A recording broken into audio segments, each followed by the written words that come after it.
शिक्षा classes YouTube channel में आप सभी शिक्षार्थियों का स्वागत है। आज आपके बीच क्लास लेकर उपस्थित हूँ।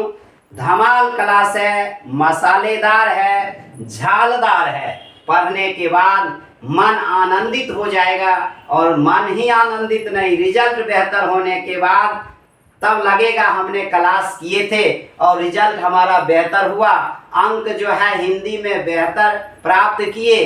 तो सुनिए, आज आपके बीच 12वीं क्लास पहला चैप्टर करवक, जिसका लेखक परिचय, कवि का परिचय हमने दे चुके हैं, वह है मलिक मोहम्मद जैसी, जिसके द्वारा लिखा हुआ है करवक। जो काव्य खंड है, जो पद खंड है, उस पद खंड का जो परिचय कवि के देने के पश्चात हमारा 2 पद बच गया था, जिसे हमने अर्थ नहीं बताए थे, जिसका व्याख्या नहीं कर पाए थे।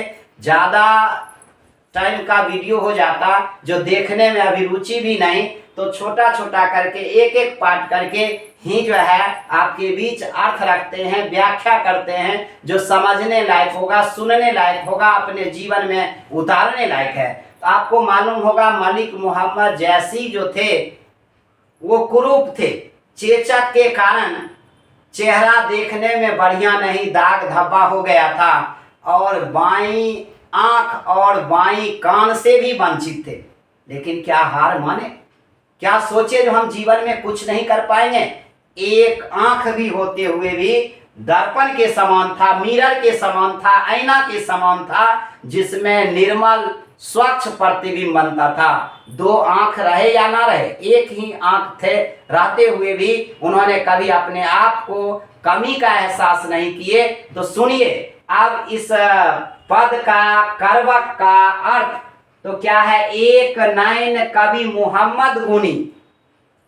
एक माने एक, नयन माने नेत्र, नयन, लोचन, विलोचन, अक्षी, चक्षु, पट, दीर्घ। नयन माने नेत्र ही होता है, कभी चलाओ ले नयनों से बान रे, गाना भी सुने होंगे। तो क्या है? एक नयन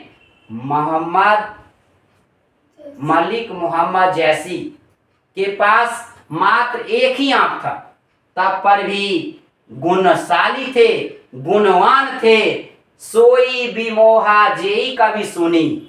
मलिक मोहम्मद जैसी के कविता को सोई, जो भी विमोहित हुआ, आकर्षित हुआ, जेई कवि सुनी, जिसने इनके कविता को सुना वो आकर्षित हुआ, विमोहित हुआ। आंख कितना एक, कान कितना एक, रूप कितना सुंदर, नहीं कुरूप थे। इस पद से, इस करवक से सीख मिलेगा, जीवन में कभी अपने आप को हार नहीं माने।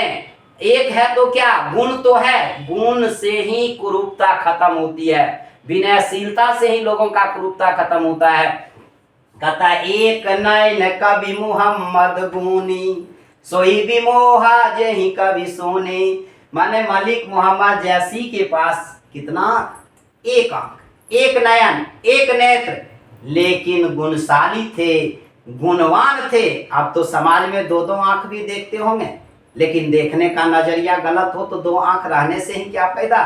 समाज में तो बहुत सुंदर व्यक्ति को भी देखे होंगे, तो संस्कार ही नहीं तो उसकी सुंदरता क्या? उसके पास गुण ही नहीं है तो क्या सुंदरता बेकार है?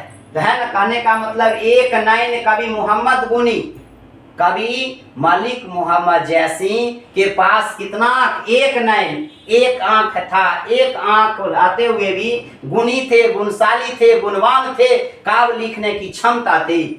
सोई विमोहा जेहि कवि सोनी, जिस कवि ने इनके कविता को सुना वह आकर्षित हुआ, विमोहित हुआ।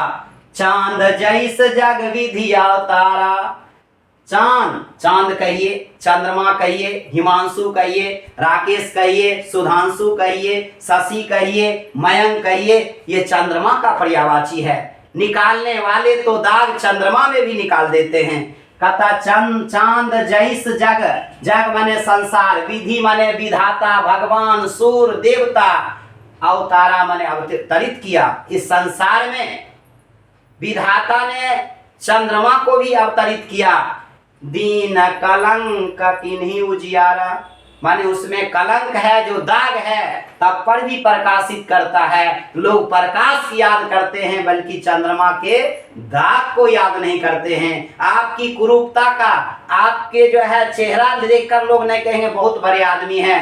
आपके पास प्रतिष्ठा, आपके पास ज्ञान, आपके पास बुद्धि, आपके पास विवेक, आपके पास संस्कार होना चाहिए। जैसे मलिक मोहम्मद जयसिंह, चेचक के कारण पूरे मुंह जो है दाग था, दाग के कारण चेहरा देखने लायक नहीं था। लेकिन आज जो गुणवान व्यक्ति हुई होंगे उनका जो है सलाम करते थे। आज जो चेहरा से बहुत बढ़िया भी स्टूडेंट होगा, रूपवान लड़का या लड़की, तब पर भी इनके काव्य खंड को, करवक को पढ़कर विमोहित होते हैं, आकर्षित होते हैं। चांद जैस जग विधि अवतारा, इस संसार में विधाता ने चंद्रमा को भी अवतरित किया, लेकिन उस दिन है कलंक, उसमें भी कलंक है, चंद्रमा में भी दाग होता है, लेकिन पूरे संसार को क्या करता है, प्रकाशित करता है। आप में कमी क्या है वो मायने नहीं है, आप कितना प्रतिष्ठित है, आप कितना यशस्वी है, सबसे महत्वपूर्ण ये होता है। तो लगभग चांद जग जैस जग विधि अवतारा समझ, जग मने संसार, जग मने क्या, संसार, जग मने जगत मने संसार। कहता है जगत में कोई ना है परमानेंट, लगा लो शैम्पू या सेंट नहीं। तो हम लोग जानते हैं क्या, चंद्रमा को विधाता ने संसार में अवतरित किया, उसमें भी कलंक दे दिया, लेकिन कलंक से नहीं, उसकी शीतलता को लोग याद करते हैं, तब पर भी पूरे संसार को प्रकाशित करता है। जग सूझा एक ही नैना, जग माने संसार, सूझा माने देखा, एक ही नैना, एक ही आंखों से, एक ही नयन से देखने का काम किया किसने, मलिक मोहम्मद जयसिंह ने। उवा सुक अस नखतह महा, उदित, उवा माने उदित, उदित जो जितने भी नक्षत्र है उस नक्षत्रों नखता महा, जितने भी उदित नक्षत्र है उसमें वो किसके समान, शुक्र तारा के समान माना गया। जितने भी नक्षत्र है उसमें किसके समान, शुक्र तारा के समान। एक आंख से पूरे संसार को देखा, लेकिन वह आंख किसके समान, शुक्र तारा, जिसको इवनिंग स्टार एवं मॉर्निंग स्टार कहते हैं। लगभग तो जानते हैं इवनिंग स्टार और मॉर्निंग स्टार के नाम से, चमकीला जो ग्रह के नाम से जानते हैं नहीं। तो कहता है ज्यां लही आम डाब ना होई, आम के बारे में तो परिचित ही होंगे। अभी तो आम का महीना है, जिस पानी नहीं गिरेगा, लेकिन कार्तिक महीना में, नवंबर दिसंबर में अगर आम शब्द सुन लीजिएगा तो जी से टपाटप पानी गिरना शुरू हो जाएगा। अगर एक खा लेते तो बहुत बढ़िया होता। तो देखिए क्या, ज्यों लही आम वही, आम वही माने आम में जब तक आम में डाब ना होता है, आम नुकीला ना होता है, तब लही सुगंध बसाई न सोई, तब तक जो है आम में सुगंध नहीं बसता है, सुगंध से चर्चित नहीं हो पाता। उसमें डाब होना, नुकीला होना, मंजरी होना उसका कलंक है, लेकिन कलंक होते हुए भी तब आम स्वादिष्ट हो पाता है। तो एक आम के लिए मंजरी होना, डाब होना तो कमी है, लेकिन कमी क्या है, लेकिन उसमें डाब होता है, तब ये उसमें जो है आप जानते होंगे सुगंध से चर्चित होता है। कि नहीं समुद्र पानी जो खारा, लगभग सभी जानते हैं मृदु जल के बारे में, मीठा जल, खारा जल। समुद्र का जल कैसा होता है, खारा होता है, ना कपड़ा धोने लायक होता है, ना पीने लायक होता है।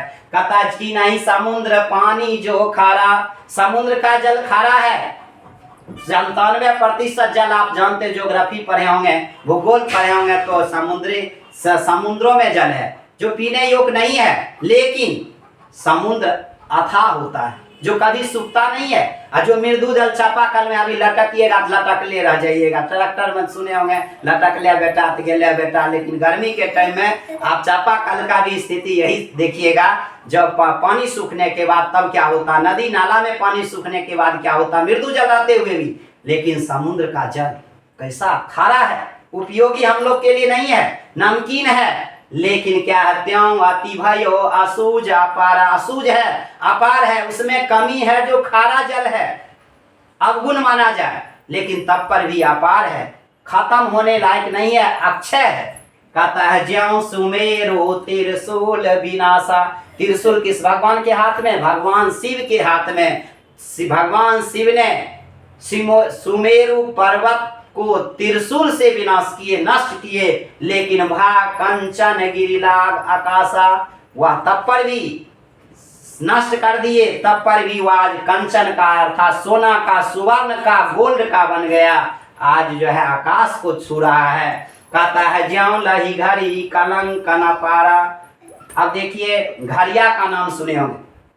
सोना को शुद्ध करने के लिए आप सोने या आभूषण के दुकान पर जाइएगा, एक आप घड़िया बना हुआ देखे होंगे जिसमें कोयला दिया जाता है। उतना बढ़िया चीज 60,000 रुपये भरी, 70,000 रुपये भरी, तब पर भी कोयला में डालना कलंक है। जब तक उस घड़िया में सोना को नहीं डाला जाता है तब कांच होई ना कंचन कारा। जब उस घड़िया में कोयला में डालकर फूकते हुए देखे होंगे तब सोना को शुद्ध किया जाता है। माने सोना 4 प्रकार से परीक्षा ली जाती है, माने छेद करके, तपा करके, पीट करके, ये से पता चलता सोना असली है कि नकली है।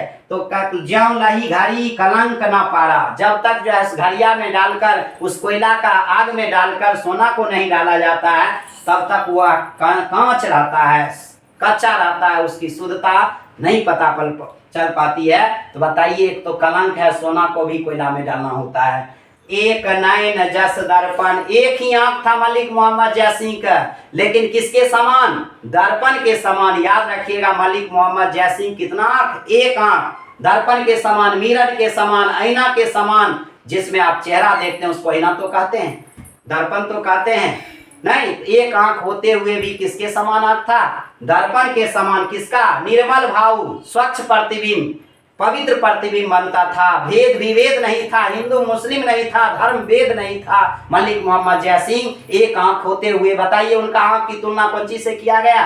दर्पण से किया गया, आईना से किया गया है, मिरर से किया गया। एक आंख था लेकिन तब पर भी जो है स्वच्छ प्रतिबिंब बनता था, एक रूपता उनमें था, भेदभाव मानव में नहीं था। सब रूपवंत गही मुख जेहू कही चाऊ, सब रूपवान व्यक्ति भी उनके चेहरा को देखकर गुणगान करते हैं। सब रूपवान व्यक्ति भी जो है उनको देखना पसंद करते थे। क्या कुरूप व्यक्ति का जिसके चेहरा पर चेचक हो, जो जिनके पास एक आंख हो, जिनके पास एक कान हो, क्या चाहेगा लोग? उनसे मिलना चाहेगा। लेकिन उनमें क्या था? काव्य लिखने का गुण था, पद्मावत उनकी कीर्ति दिलाने का काम किया। तो बताइए, कभी अपने आप में कमी का एहसास ना करें, रूपहीनता से कभी अपने आप को कमजोर ना समझें। आपके पास कर्म करने की शक्ति होनी चाहिए, निश्चित रूप से रूपहीनता खत्म हो जाती है। बताइए मलिक मोहम्मद जयसिंह के पास कितना?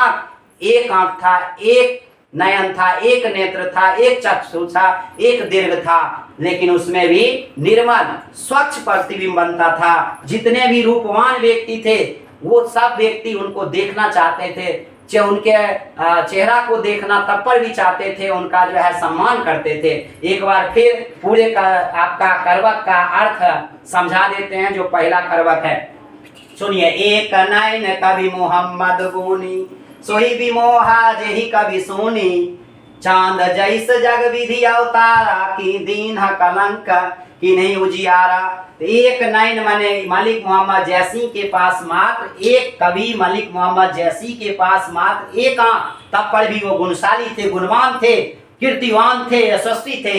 सोई विमोहा जेहि कवि सुनी, जिस कवि ने जिस व्यक्ति ने इनके कविता को सुनता था वो आकर्षित हो जाता था, विमोहित हो जाता था। किनके? एक आंख होते हुए भी मलिक मोहम्मद जयसिंह गुणवान थे, गुणशाली थे, और जो भी इनकी रचना होती थी, इनके कविता को जो भी कवि सुनते थे, इनके कविता सुनने के बाद प्रभावित हो जाते थे, मन आकर्षित हो जाता था। तो किनका? सोई विमोहा, विमोहित हो जाते थे, आकर्षित हो जाते थे इनके कविता को सुनकर।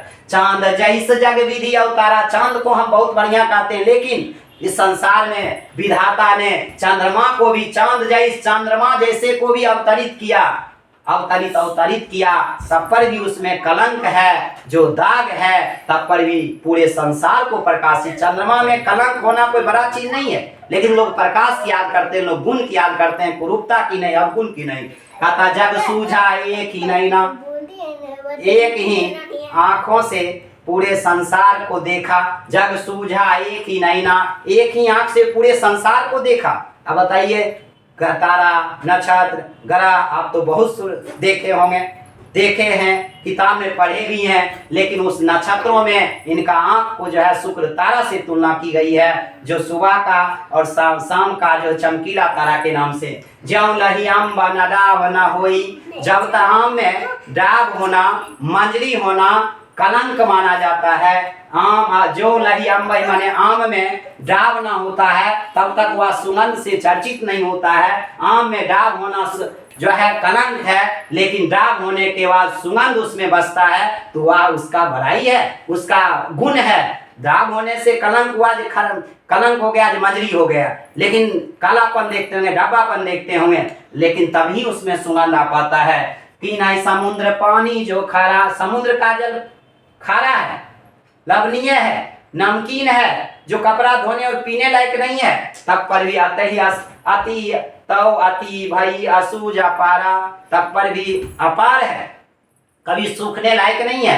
कहता है ज्यों सुमेरी त्रिशूल विनाशा, भगवान शिव ने त्रिशूल से सुमेरु पर्वत को विनाश कर दिया, तब पर भी वह कंचन का अर्थात सोना का हो गया और आकाश को छू रहा है। कहता है ज्यों लही घड़ी कलंक न पारा, घड़िया में एक कलंक है तो उसमें कोयला डाला जाता है, कोयला में डाला हुआ रहता है, उसमें हम जो है सोना डालते हैं, कंचन को डालते हैं, सुवर्ण को डालते हैं, गोल्ड को डालते हैं, तब वह कांच सोना जो है शुद्धता में प्राप्त होता है। एक नयन जस दर्पण, और एक ही आंख उनके पास था लेकिन दर्पण के समान था, और जो है निर्मल प्रतिबिंब एक ही आंख से बनता था, स्वच्छ प्रतिबिंब बनता था, भेद विभेद कभी नहीं करते थे। और जितने भी रूपवान व्यक्ति थे उनके चेहरा को देखना चाहते थे, उनके मुख को देखना चाहते थे, सब उनका गुणगान करते थे। आज का क्लास मलिक मोहम्मद जैसी का पहला जो करवक था उसका अर्थ की व्याख्या कर दिए हैं, प्रश्नोत्तर कभी बताने की आवश्यकता नहीं है।